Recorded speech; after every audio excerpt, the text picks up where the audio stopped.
सब disciplines in physics. यहाँ पे मैं हेडिंग लिख रहा हूँ, मेन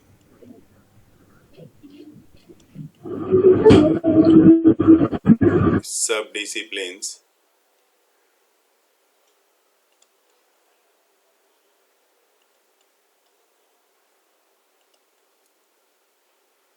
इन फिजिक्स।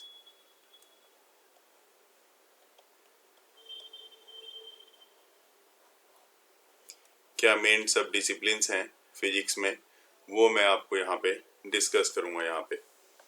और सब डिसिप्लिन्स में जो टर्म्स हैं, इनफैक्ट वो टर्म्स ही यहाँ पे मुझे बताने हैं कि किस किस फिजिक्स के किस किस ब्रांच को यहाँ पे आपके साथ डिस्कस किया जाना है। वही है, कुछ नथिंग इज स्पेशल कि आपको यहाँ पे मैं कुछ ऐसा बता रहा हूँ जिसमें कुछ आपने कभी सुना नहीं होगा। तो सब डिसिप्लिन्स में जैसे कि आपको पता है यहाँ पे जो टॉपिक है, पहला है मैकेनिक्स का। आप टॉपिक का नाम सुनते जाना। जी हाँ, पहला है मैकेनिक्स, दूसरा है ऑप्टिक्स, तीसरा है थर्मोडायनेमिक्स, ठीक है, फोर्थ है इलेक्ट्रोडायनेमिक्स, फिफ्थ है क्वांटम मैकेनिक्स और सिक्स्थ है रिलेटिविटी। तो ये टॉपिक्स हैं जिसको हमें यहाँ पे डेप्थ स्टडी करना होगा यहाँ पे, और उसी के बारे में मैं यहाँ पे आप लोगों से बात कर रहा हूँ। देखिए मैकेनिक्स होता क्या है, मैकेनिक्स के बारे में तो आपने मेरे साथ डिस्कस किया ही है। मैकेनिक्स होता क्या है, लेकिन यहाँ पे उसके बारे में भी हमें और भी ज़्यादा इसके बारे में जानना है, और यहाँ पे उसी के लिए मैं आपसे बात डिस्कस करने जा रहा हूँ।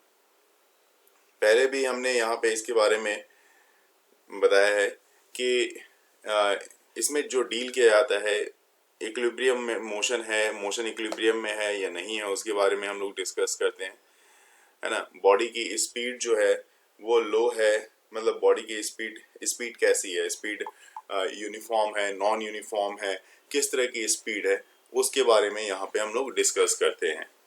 तो यहाँ पे जैसे कि मैंने पहले बताया आपको, उसी के बारे में यहाँ पे मैं बात करूँगा। वन बाय वन यहाँ पे मैं मूव करूँगा इस टॉपिक से लेके। तो चलिए ठीक है, यहाँ पे मैं लिख रहा हूँ नंबर वन में। नंबर वन हमारे पास जो टॉपिक है यहाँ पे, उसके बारे में सबसे पहले टॉपिक नंबर वन। जैसे कितने टॉपिक की बात की है मैंने, तो टोटल सिक्स टॉपिक की मैंने बात की है। टॉपिक नंबर वन में mechanics.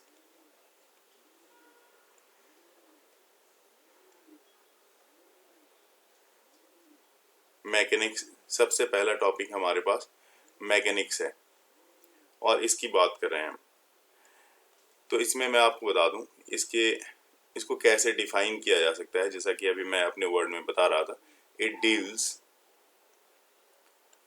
Deals with the equilibrium और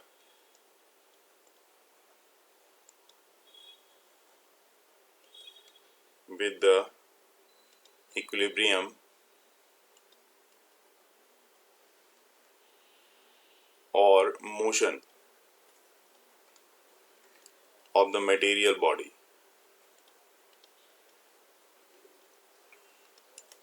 of the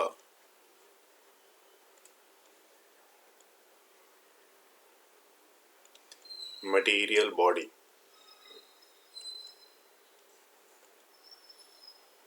ये जो मटेरियल बॉडीज हैं एट लो स्पीड,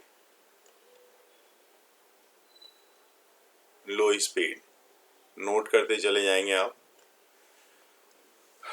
और it is based on law of gravitation. मैं यहाँ पे इसके नीचे लिख रहा हूँ, देख सकते हो आप। It is based on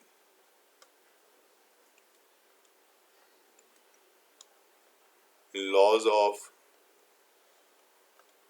gravitation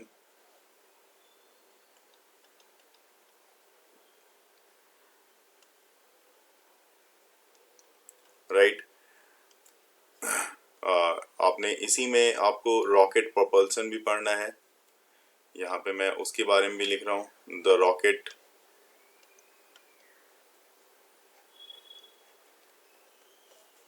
propulsion।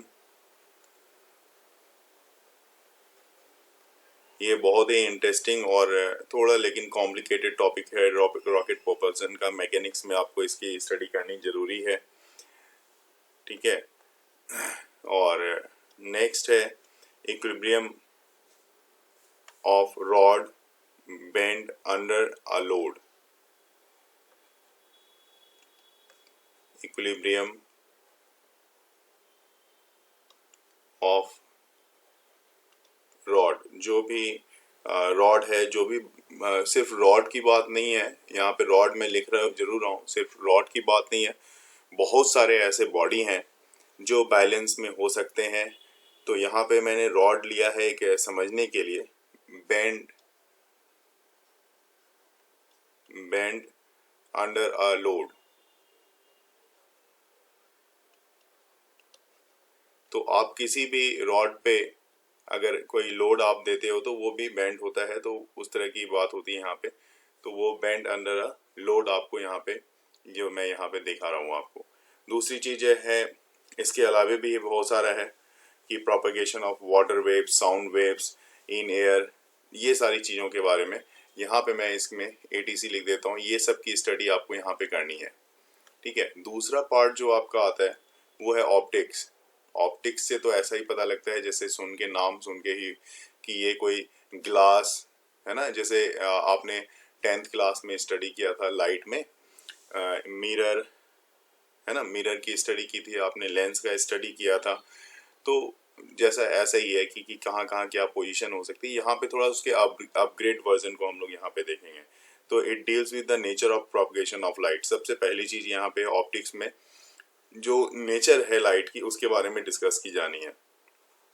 तो बेसिक चीज ये है, it deals with the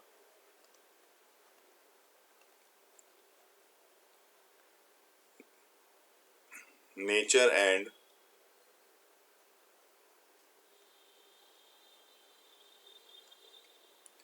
nature तो है ही, और साथ ही साथ प्रोपगेशन ऑफ लाइट, कि कैसे कैसे लाइट मूव करती है, किस डायरेक्शन में जाती है, फ्रीक्वेंसी क्या होती है लाइट की स्पीड क्या होती है जब एक मीडियम से दूसरे मीडियम में जाती है, टोटल इंटरनल रिफ्लेक्शन में क्या क्या कंडीशंस होते हैं, है ना, ये सारी चीज़ें हैं। और रिफ्रैक्टिव इंडेक्स जो टर्म है वो सब क्या होता है, यहाँ पे आपको उसके बारे में स्टडी करना है।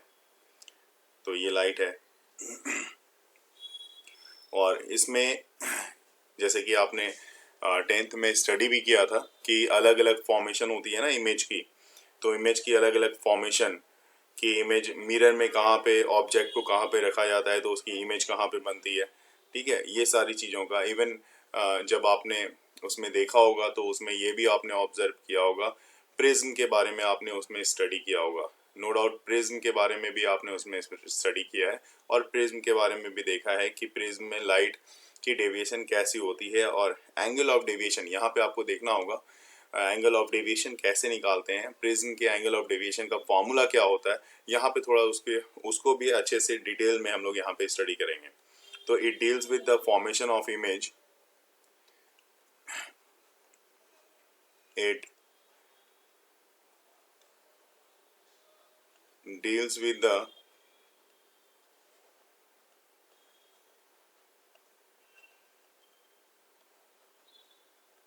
Formation of image.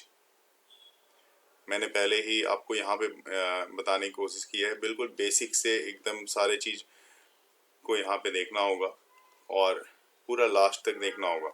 इसलिए पूरी टॉपिक को जहाँ पे भी आपको लगेगा आप पूछ भी सकते हो, लेकिन यहाँ पे अभी जो भी चीज़ें मैं बता रहा हूँ ना कि आप इसके लिए अवेयर हो, इसलिए मैं यहाँ पे आपको बताऊँगा कि उस चीज़ों को सिर्फ आपको यहाँ पे अभी सिर्फ एक सुपरफिशियल नॉलेज की ज़रूरत है चैप्टर 1 में, जो कि आपका फिजिकल वर्ल्ड है, ठीक है। फॉर्मेशन ऑफ इमेजेस किसके थ्रू, तो by mirrors and lenses, by mirrors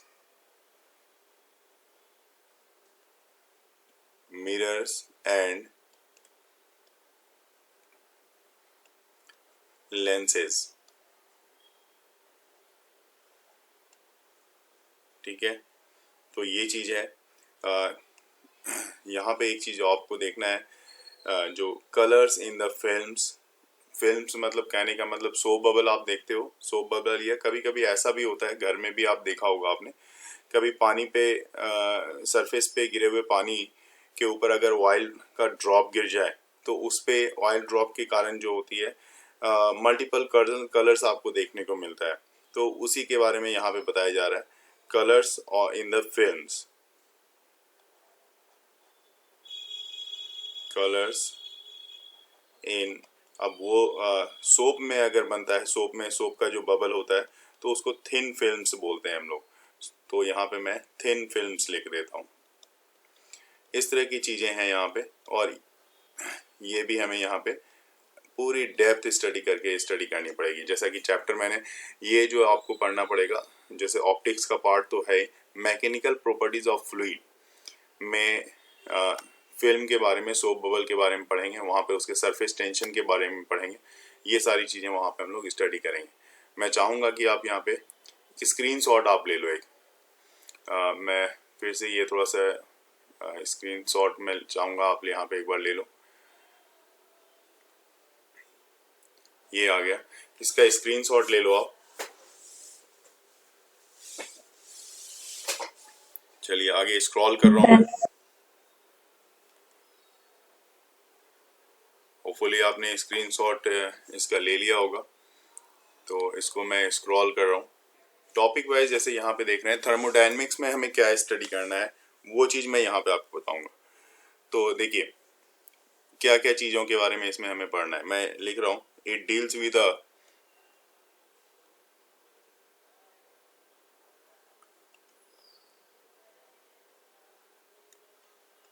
it deals with a macroscopic system।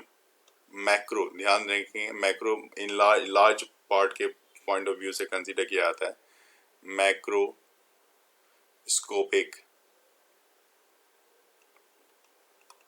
System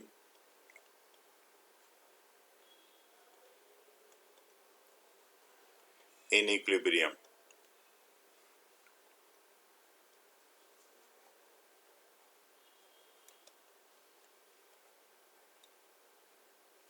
Right, and is concerned with the changes in internal energy and is concerned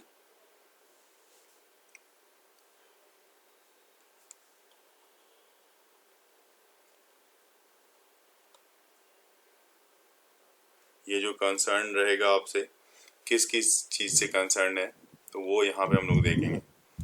with the changes in with the changes in internal energy.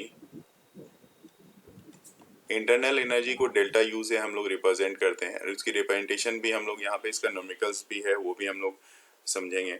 तो internal energy तो है ही, internal energy है, temperature है,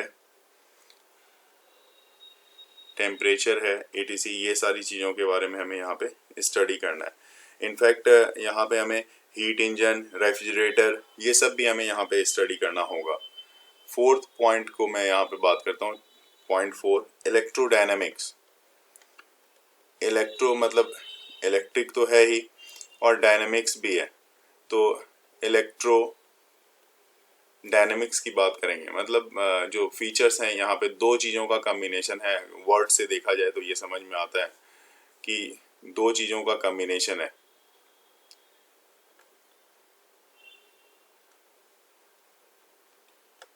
electrodynamics में, ठीक है। तो electrodynamics में क्या होता है, इलेक्ट्रिक और मैग्नेटिक फिनोमेना दोनों एक दूसरे के साथ एसोसिएट होते हैं, ठीक है। यहाँ पे मैं लिख रहता हूँ, it deals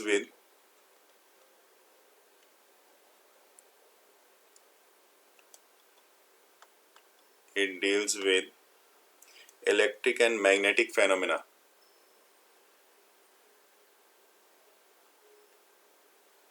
electric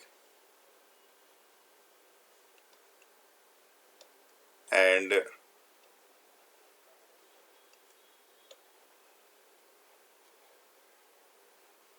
magnetic phenomena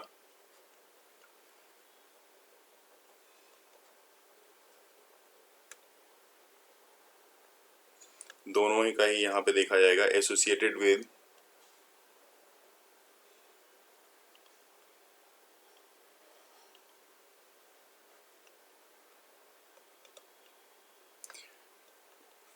charge and magnetic bodies, दोनों ही चार्ज बॉडी और मैग्नेटिक बॉडी दोनों के साथ। तो यहाँ पे मैग्नेटिक एंड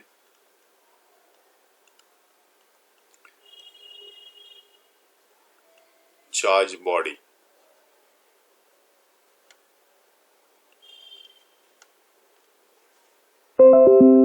ठीक है, ये चीज़ों के बारे में आपको यहाँ पे स्टडी करने का मौका मिलेगा। हालांकि इसमें बहुत सारे लॉज हैं, जैसे कि आपने बेसिक लॉ तो यहाँ पे आपने पढ़ा ही होगा, कूलम्स लॉ है, ठीक है, ये तो आपने पढ़ा ही होगा। तो एक कूलम्स लॉ तो है ही, एक ऑस्टेड एक्सपेरिमेंट है, ये भी आपने पढ़ा होगा, जिसमें ऑस्टेड ने ये बताया था कि करंट कैरिंग जो वायर होती है उसमें क्या होता है, वो मैग्नेटिक फील्ड अपने सराउंडिंग में मैग्नेटिक फील्ड प्रोड्यूस करती है।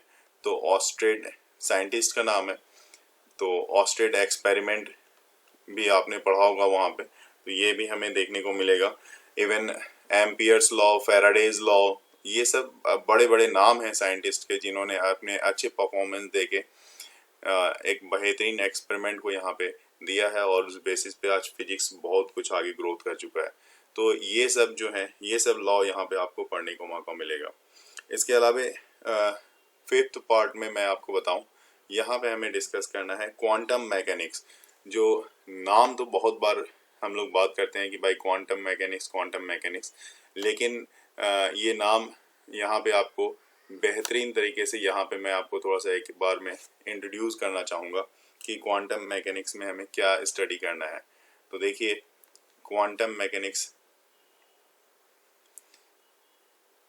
बहुत बार ये पूछा जाता है, इवन आजकल ये मैकेनिक्स जो है, क्वांटम मैकेनिक्स साइंस के फील्ड में बहुत ही आगे ग्रोथ कर रहा है, इस पे बेस्ड बहुत सारे एक्सपेरिमेंट भी चल रहे हैं, ठीक है।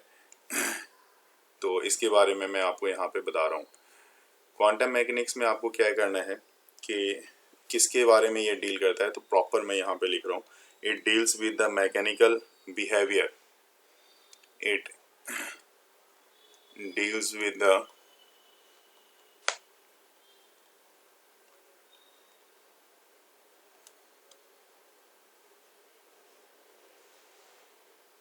mechanical behavior of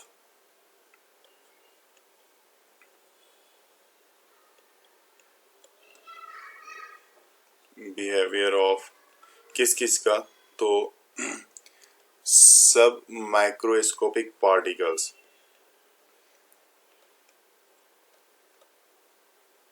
सब माइक्रोस्कोपिक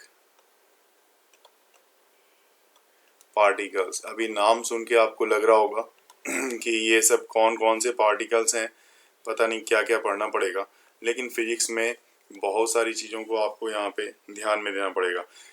सब एटॉमिक पार्टिकल्स माइक्रो है ना, दैट मीन्स इससे पहले मैंने आपको बताया था कोई क्वांटम में हम लोग कौन कौन से लेते हैं, जैसे एटम होता है, तो लाइक यहाँ पे मैं एटम है, न्यूक्लियाई है, ठीक है, ये सब ऐसे पार्टिकल्स हैं जो सब माइक्रोस्कोपिक कहलाते हैं।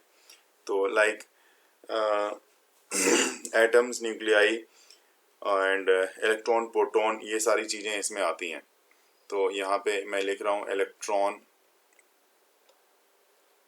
प्रोटॉन, जी हाँ, न्यूट्रॉन भी आप लिख सकते हो, आपके दिमाग में आ रहा होगा ये बात, तो मैं ज़रूर कहना चाहूँगा इलेक्ट्रॉन, प्रोटॉन, न्यूट्रॉन, और एटम्स तो हैं ही, है ना, एटम्स के बारे में तो यहाँ पे आपको पढ़ना ही है, एटम्स और न्यूक्लियाई, ये सब बिल्कुल पूरी डिटेल्स में यहाँ पे इसके बारे में पढ़ना है। इवन केमिस्ट्री का कुछ पार्ट भी यहाँ पे जो है आपको सेम मिलेगा जो आप फिजिक्स में पढ़ोगे और केमिस्ट्री में पढ़ोगे, दोनों ही चीज़ें वहाँ पे आपको साथ में मिलेंगी।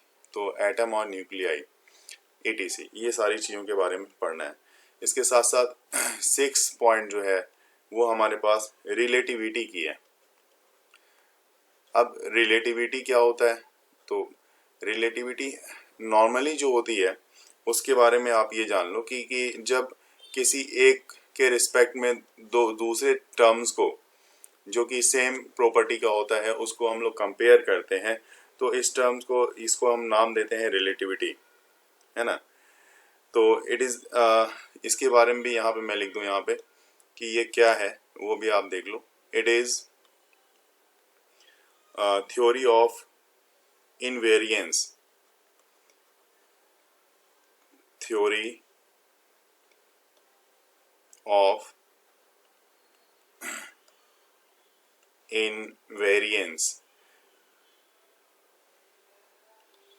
और ये चैप्टर जो है फिजिकल वर्ल्ड जो आपका चैप्टर है ये थोड़ा सा थ्योरेटिकल है, हालांकि पूरा फिजिक्स ऐसा नहीं है, लेकिन ये जो है ये थोड़ा सा थ्योरेटिकल है। आपको यहाँ पे आपको इसके बारे में समझना है, थोड़ा सा सिर्फ टाइम देना है। और इनवेरिएंस इन नेचर ये किसके बारे में डील करेगा, deal with the motion of particles having speed comparable of speed of light, ये सब चीज़ों के बारे में यहाँ पे आपको पढ़ने का मौका मिलेगा, ठीक है। तो एक बार इसका भी आप लोग स्क्रीनशॉट ले लें, जो भी आप देख रहे हो तो इसका स्क्रीनशॉट ले लें आप। तो फोर्सेस इन नेचर, जैसा कि द 4 फोर्सेस इंट्रैक्शंस, 4 फोर्सेस के इंट्रैक्शंस हैं basically fundamental, the 4 fundamental force interactions हैं।